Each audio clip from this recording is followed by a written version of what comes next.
Let's work on the first left foot step.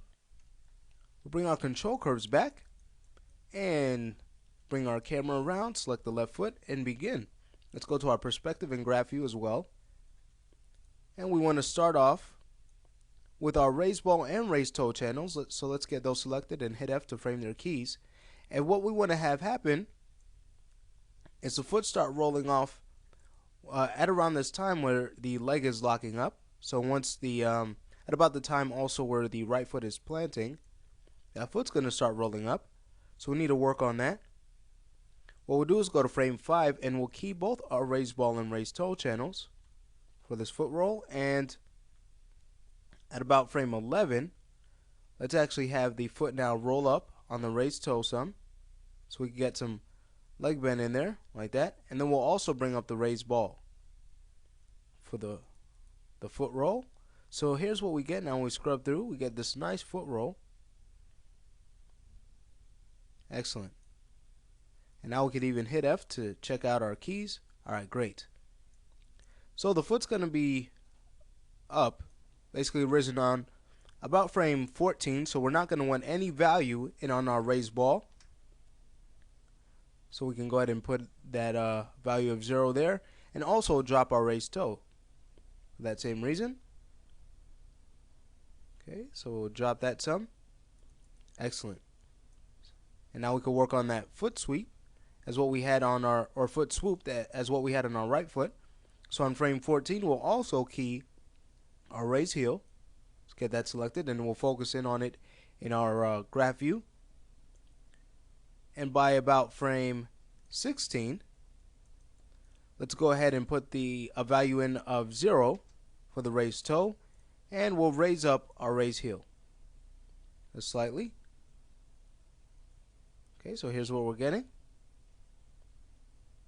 Excellent, and I think we could even drop that a little bit more. So let's take this key on frame 16 of the raised heel and just move it up just to drop that foot some.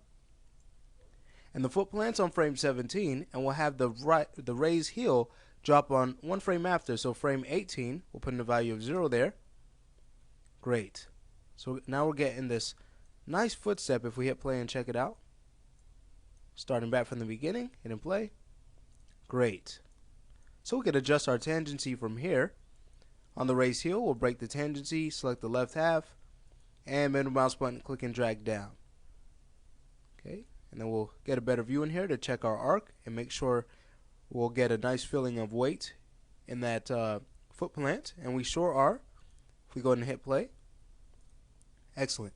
So from here we could go ahead and work on the translate Y. Let's go there, and basically we already know that the foot's going to be planted, or it plants on frame 17, so we could isolate our motion here for the translate Y by keying a value of 0 of the translate Y on frame 17.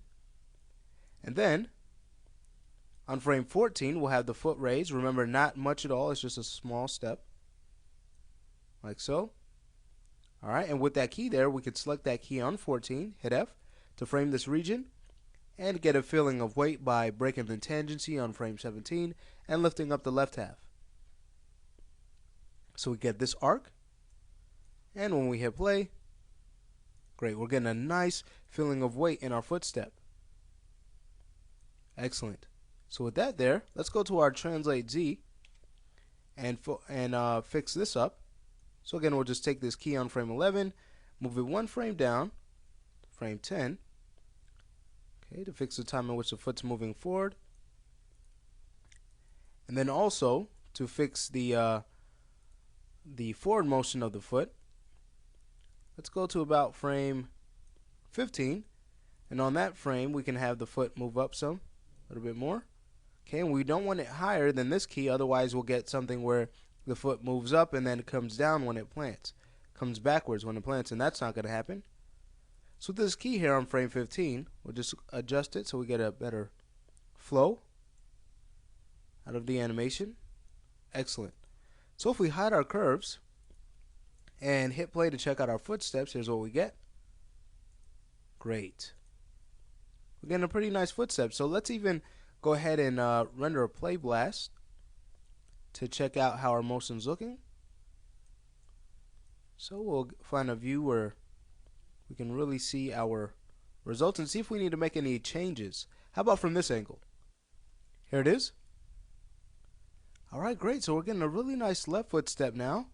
Our footsteps are really coming along. But let's check out our animation in, again, another view, because this knee from this angle looks a little bit off, a little bit weird. So we'll go ahead and close out this play blast, bring back our control curves, and select this left knee.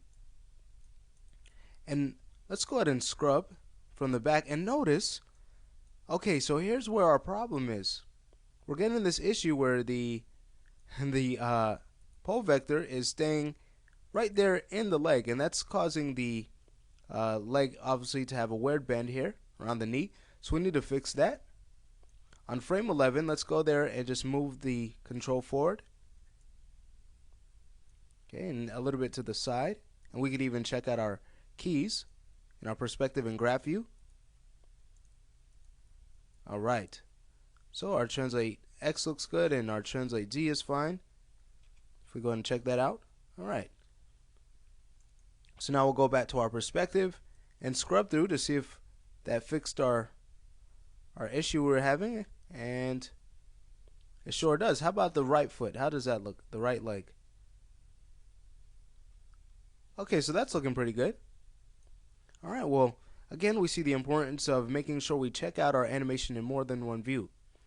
But with these things done, that does wrap up this lesson. We've got our first couple of steps in. In the next lesson, we're just going to continue working on our footsteps.